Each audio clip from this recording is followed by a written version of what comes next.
Entar baru dikasih ujian sedikit udah ngeluh. Udah bilang ya Allah kok ujiannya begini banget sih. Perasaan tuh saya sholat udah tepat waktu, udah ditambah duha, tahajud tuh. Semua sholat yang ibarat kayak sunnah udah dijalankan. Tapi kok begini-begini sih hidupnya. Nah makanya pertanyaan awal yang kita harus sepakati bersama-sama adalah, mau tahu caranya Allah mencintai kita? Mau ya? Nah ini jawabannya udah mulai berkurang nih.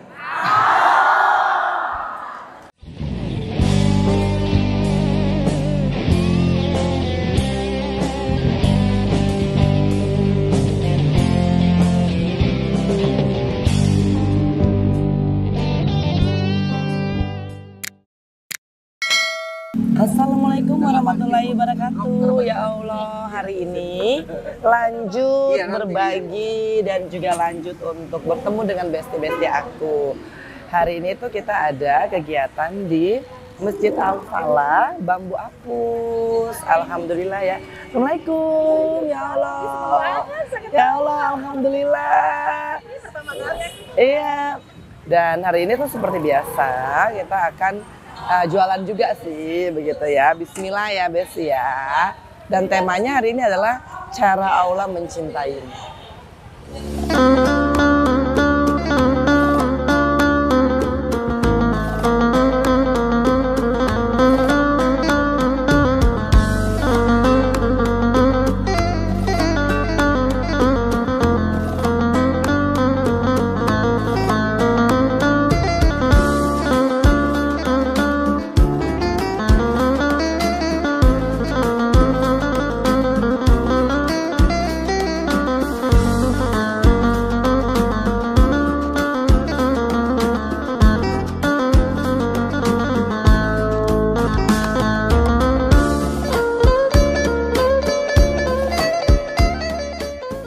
Pada hari ini, mari sama-sama kita dengarkan sharing session dan motivasi dari Mbak Angelina Soleh. Kepada Mbak Angelina, kami persilakan. Assalamualaikum warahmatullahi wabarakatuh. Semoga yang menjawab salam saya diberikan keluarga yang sakinah mawaddah warahmah. Anak-anaknya soleh dan soleha, suaminya setia, amin ya Allah. Sebenarnya ketika melakukan sharing seperti ini, yang adanya air mata saya tuh ingin menangis keluar gitu loh. Ingat bagaimana caranya Allah mencintai saya. Ternyata Allah mencintai saya itu tidak seperti manusia mencintai saya. Ya, ini udah pas ini posisinya, Masya Allah, ya kan? Nah, mudah-mudahan yang di belakang masih bisa kelihatan ya. Sudah pas posisinya ya Ibu ya. Ya. Oke ya. Alhamdulillah yang ada di belakang juga mudah-mudahan kelihatan ya. Nah, kalau saya duduk takutnya yang di belakang kurang bisa melihat saya. Ya, oke, alhamdulillahirabbil alamin. Ibu-ibu mau tahu bagaimana cara Allah mencintai kita? Mau atau mau banget? Tapi ketika udah mau banget, bisa nggak ngejalaninnya? Benar apa benar? Entar baru dikasih ujian sedikit, udah ngeluh. Udah bilang ya Allah kok ujiannya begini banget sih. Perasaan tuh saya sholat udah tepat waktu, udah ditambah duha, tahajud tuh. Semua sholat yang ibarat kayak sunnah udah dijalankan, tapi kok begini-begini sih hidupnya. Nah makanya pertanyaan awal yang kita harus sepakati bersama-sama adalah, mau tahu caranya Allah mencintai kita? Mau ya? Nah ini jawabannya udah mulai berkurang nih. Jadi ibu-ibu sepakat dulu, mau nggak tahu cara Allah mencintai kita? Kalau udah mau, sanggup nggak ngejalaninnya? Insya Allah bisa atau insya Allah enggak? Oke, baru kita masuk ke rumusannya dan bagaimana kita harus menjalani ketika Allah menampakkan cintanya kepada kita. Karena cintanya Allah itu jauh sekali daripada cinta manusia. Ibu-ibu sebelum menikah dengan suaminya pacaran dulu kan? Atau ada yang langsung menikah? Nah, pacarannya kira-kira berapa lama ya? Tujuannya pacaran itu untuk apa? Untuk kenal kan? Untuk tahu bener nggak sih dia cinta sama aku? Ya kan, jangan-jangan cinta sama aku tapi juga cinta sama yang lain. Ya kan, jangan sampai kan? Makanya kita ingin mengetahui pasangan kita ini seperti apa. Nah, kalau ibu-ibu ingin tahu dan ingin Allah mencintai ibu-ibu, tahu dulu Allahnya seperti apa. Bagaimana? Baca Al-Qur'annya. Kalau udah baca Al-Qur'annya, kira-kira aku tahu nggak artinya? Tahu? Oke, kalau tahu kita coba surat Muhammad ayat 7. Waladzina tadaw sadahum hudau wa atahum taqwahum. Yang artinya, berarti belum tahu Allahnya kayak mana. Ya kan? Makanya itu sebenarnya esensi orang itu untuk mendapatkan cintanya Allah. Tahu dulu Allah kita itu siapa, tahu dulu Al-Quran itu apa, dan tahu dulu Al-Fatihah artinya apa. Jangan-jangan kita mau cintanya Allah tapi Al-Fatihah aja kita menjalaninya kurang kusuk. Kita sholat sembari sholat Allahu Akbar, Bismillahirrahmanirrahim, Alhamdulillahirrahmanirrahim, ya kenamu doa ya amin. Ada yang begitu nggak? Ada ya? Nah, jadi kita minta cintanya Allah tapi kita nggak mau kenal Allah. Atau enggak, kita mau kenal Allah tapi kita nggak menjalaninya. Kita bilangnya apa? Allahu Akbar. Benar nggak? Berarti hanya Allah yang Akbar. Tapi ketika dipanggil ketua RT, ketika dipanggil Pak Lurah, ketika dipanggil Pak Menteri, apalagi Pak Presiden, bukan Allahu Akbar lagi. Jadinya kita mengagungkan manusia. Nah, bagaimana kita mendapatkan cintanya Allah kalau kita ini kontradiksi di dalam menjalankan ibadah? Bilangnya Allahu Akbar, bilangnya iya karena abudu wa iya karena sa'in, tapi perginya ke dukun, ke orang pinter, ke besti-besti. Curhatnya lebih kepada teman. Nanti setelah teman hianat bilang apa? Sakitnya di sini. Kok punya teman kayak begitu sih? Saya kok nggak nyangka, ya Allah. Saya pikir dia teman baik. Katanya dia tuh mau gitu loh bantu saya. Malah cerita saya sampai ke seluruh penjuru dunia. Kita curhatnya hanya 5 kalimat, nyampenya 10, nyampenya 20, tambah embel-embel lagi. Dan kata kuncinya cuma selalu, aku tuh mau cerita loh ya soal Ibu Sri. Tapi jangan bilang-bilang ke Ibu Sri-nya, begitu kan? Alasannya nanti aku nggak enak. Atau enggak, kata kuncinya awal pertama, ini bukan julid loh ya, saya tuh nggak mau gibah. Tapi gibah juga. Benar apa benar? Jadi kan kita itu mau cintanya Allah, tapi kita tidak menjalankan perintahnya Allah. Oke, tadi surat Muhammad ayat 7. Artinya apa? Waladzina tadaw. Artinya hai orang, tepatnya lebih kepada orang-orang yang mendapatkan petunjuk. Oke, kalau kita udah diberikan petunjuk oleh Allah Subhanahu wa taala, maka sesungguhnya kita akan ditambahkan nikmat takwanya. Jadi kalau orang-orang yang sudah mendapat petunjuk, pasti dia akan istiqomah. Karena Allah akan tambahkan nikmat ketakwaan baginya. Masalahnya sekarang ini, kita ini udah dapat petunjuk, kitanya nggak mau untuk menjalani petunjuk itu. Udah dikasih tahu, wong ini bojo ini kok kurang pas, tetep aja dijalanin, ya kan? Lebih mendahulukan rasa cinta kepada manusia daripada cinta kepada Allah. Ujung-ujungnya kecewa. Setahun 2 tahun kawin, 3 tahunnya suaminya selingkuh. Enggak ada ya? 5 tahun selingkuh? Enggak. 10 tahun selingkuh? 20 tahun poligami? Wih, alhamdulillah suami-suaminya pantas bangga loh ini ya. Asal bener-bener suaminya jujur ya. Ya. Kalaupun ada nggak apa-apa. Ya kan? Kita anggap sebagai ujian. Karena itulah tanda Allah mencintai kita, ingin menunjukkan bahwa cintanya manusia itu tidak akan lebih besar daripada cintanya Allah. Jadi kalau ibu-ibu diselingkuhin, bilangnya apa? Alhamdulillah. Karena itu petunjuk. Karena Allah ingin menunjukkan bahwa saya tuh lebih cinta kepadamu daripada suamimu mencintaimu.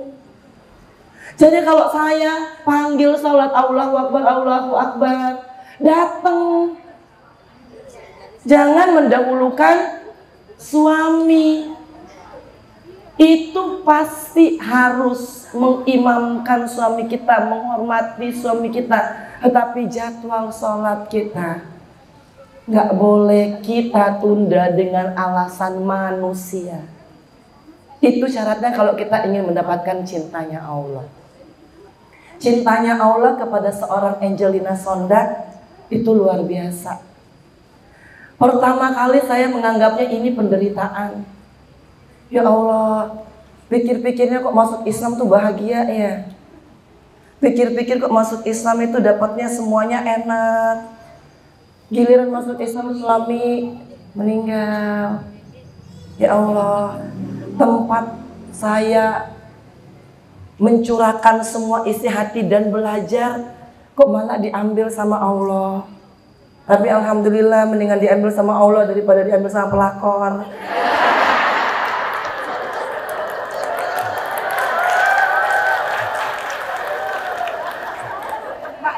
Alhamdulillah ya. Karena itulah kebesarannya Allah.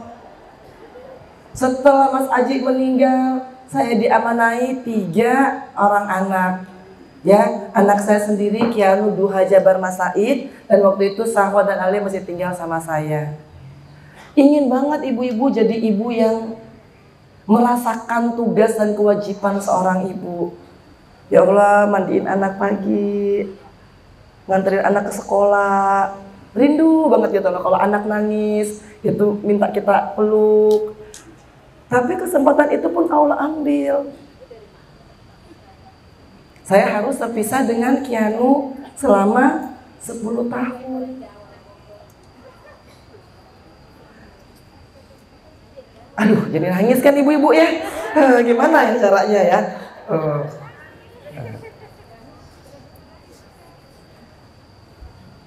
Cinta saya kepada Kianu itu Allah ingin uji. Ketika kamu menyayangi anakmu, aku lebih cinta loh padamu, Angie. Walaupun awalnya saya nggak bisa tahu inikah bentuk cintanya Allah. Saya lihat Kianu yang baru ditinggal meninggal ayahnya 1,5 tahun. Masih yang bisa baru ngomong mama. Tiba-tiba setelah itu saya harus berpisah. Saya kena kasus yang hukumannya luar biasa, ibu-ibu. 10 tahun berpisah dengan anak, berpisah dengan orang tua saya. Ibu-ibu mungkin nggak akan pernah bisa membayangkan bagaimana penderitaannya Kianu sebenarnya lebih daripada penderitaan saya. Karena dari Kianu masih kecil, Kianu tuh harus bolak-balik lapas.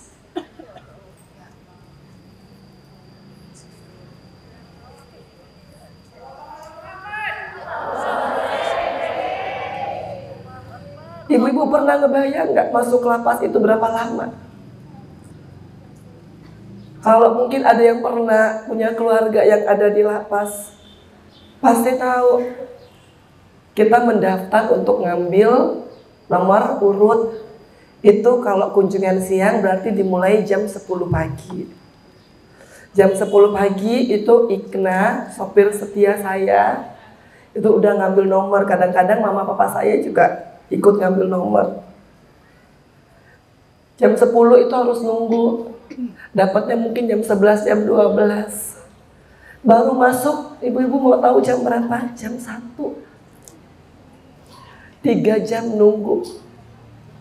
Masuk harus lewat portir, lewat body checking. Itu kurang lebih setengah sampai 1 jam kalau misalkan pengunjungnya yang lagi banyak.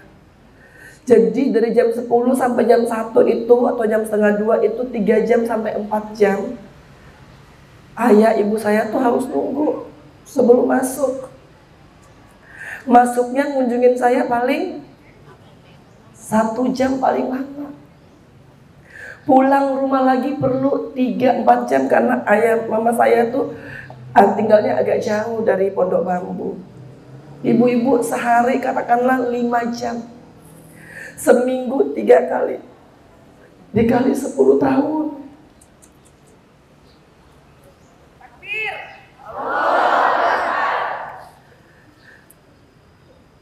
Saya melihat itu aja setiap kali pulang melepas ayah, ibu, dan Kianu. Pasti saya nangis.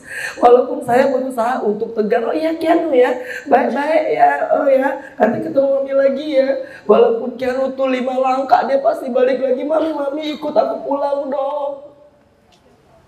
Mami kapan sih pulang, kan Kianu mau juga dianterin sama mami ke sekolah. Kianu malu dibilangin Kianu tuh gak punya ayah, gak punya ibu, ya Allah. Dan itu terjadi 10 tahun ibu-ibu. Saya harus ngelatih gimana saya harus tetap tersenyum ketika Kianu tuh menampakkan hidungnya tuh di balik jeruji karena makin hari dia makin tinggi sehingga nanti jerujinya bisa kelihatan kan. Dia suka teriak mami.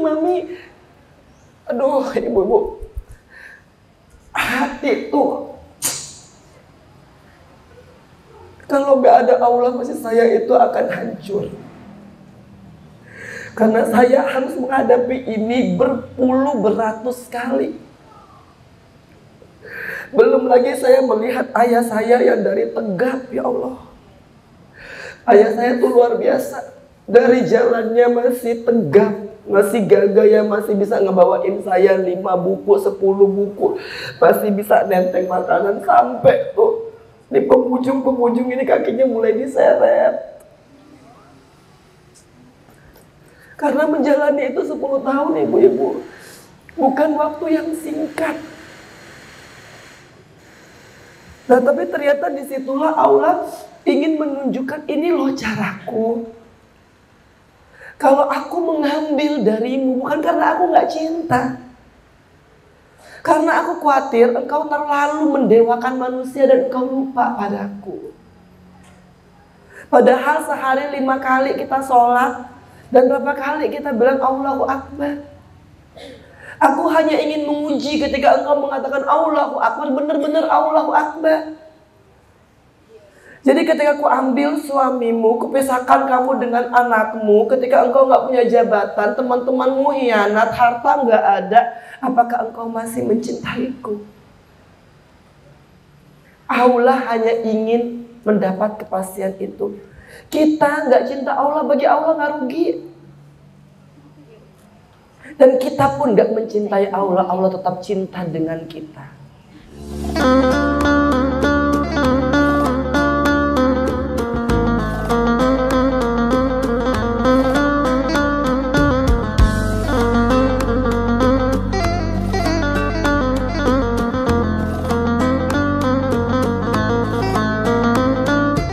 Oke, ya Allah makasih ya untuk semua jamaah Masjid Al-Falah. Terima kasih ya.